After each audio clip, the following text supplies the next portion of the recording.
Hi, fourth graders. This is Miss Kovarik, and we are on lesson 7 today. We are actually going to reread chapter 4, so you can either pause me and listen to the chapter be reread here, because we read it yesterday, or you can go ahead and reread it on your own. So you're rereading chapter 4. Either listen to me in this video, or you can reread it on your own and then come back here. All right, I'm going to go over your questions and then we'll go over to skills. So number 1 asks about some vocabulary words. So here is all of your words from that chapter. It wants to know which word is used when talking about both the dead and the wounded soldiers. So look at those definitions and see what matches both dead and wounded soldiers. Number 2, the Second Continental Congress began to function as a government in all the following ways except, so you're picking the one that does not say that the Second Continental Congress was like a government. So did they not create their own money? Did they not form a navy?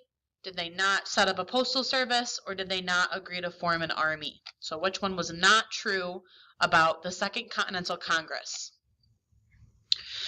Number 3, what type of government did Thomas Paine think should replace the monarchy?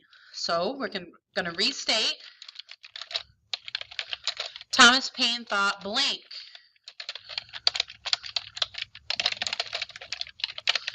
should replace the monarchy. So fill in the blank.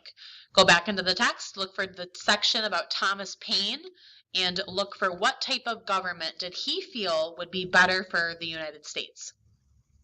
Number 4, on page 39, what does the heading, no simple solution mean?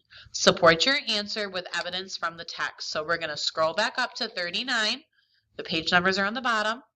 So right here, no simple solution. I would reread this section and see what does that mean, no simple solution. So your choices are, oh, you don't have choices. So you're going to type in, the heading means this. What does that heading mean? What is that section all about?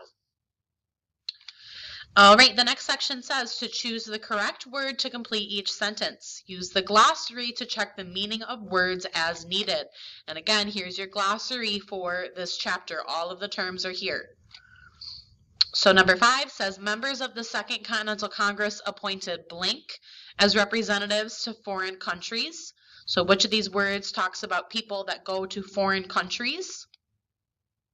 Number 6, there were blank on both sides at the Battle of Bunker Hill. So which one could fill in the blank about the Battle of Bunker Hill? Number 7, without blank, the militia was unable to fire its cannons. So which word fills in the blank? Number 8, many colonists felt it was unfair for Parliament to blank taxes on colonies. Number 9, victory in battle is not always celebrated because blank of soldiers often die. Which word fills in the blank? Remember, go back and look at the dictionary. Don't get tricked. And number 10, it is doubtful whether the signers of the Declaration of Independence imagined the blank of their act on the future. So which word talks about when something affects people in the future? And again, all of those words that you need are here. So no excuse. Scroll up and read those definitions again. All right, let's go over to skills.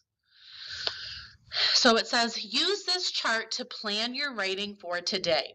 So we've got a word box here. We've got the representatives from 12 of 13 colonies, representatives from Virginia, the British Parliament, Patrick Henry, and King George. So we're going to think about the intolerable acts, the First Continental Congress, and the Virginia Representatives Debate Response to Britain. So remember the intolerable acts, those were the Stamp Act, all of those laws that were passed by Britain that gave the colonists less freedom.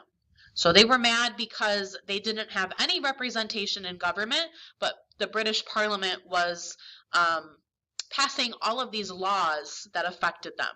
So number 1, what 2 groups of people took place in that first act? So the British Parliament passing the Intolerable Acts.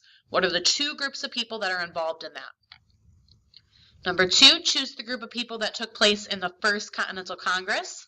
So if you forgot, go back over here to the text and look in here for the First Continental Congress. It'll tell you. Number 3, choose 2 groups of people that took place in the Virginia representatives debating response to Britain. So when the Virginia representatives were meeting and talking about this, who was involved in that? And then last is a writing prompt. So you're going to put together all that we just talked about. You're going to write at least 3 sentences responding to this prompt. So it says, why are people from all of the colonies concerned about the laws imposed in Massachusetts? And those were the Intolerable Acts. So the only place that these laws were happening was in Massachusetts. Why were all the colonies concerned with this? Why wasn't it not just Massachusetts fighting and protesting? All of the colonies thought this was an issue. So 3 sentences, talk about what the Intolerable Acts are and how the colonists responded to them. And then I also gave you a little word box for any vocab words you might want to include. So just to give you a little example, you're going to want 3 sentences. So maybe you can start by saying what the Intolerable Acts are. So the Intolerable Acts are blank.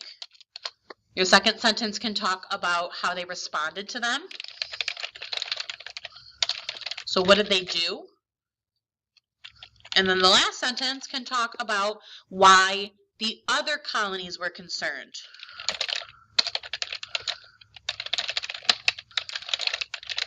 So why were they all concerned? Why wasn't it just Boston that was upset? I'm sorry, just Massachusetts that was upset? Why were all 13 colonies upset by this when it was only Massachusetts that was being affected at the time? All right, that is it for lesson 7. Please make sure to go back in that text and find your answers, and have a wonderful rest of your day. Bye, Adams.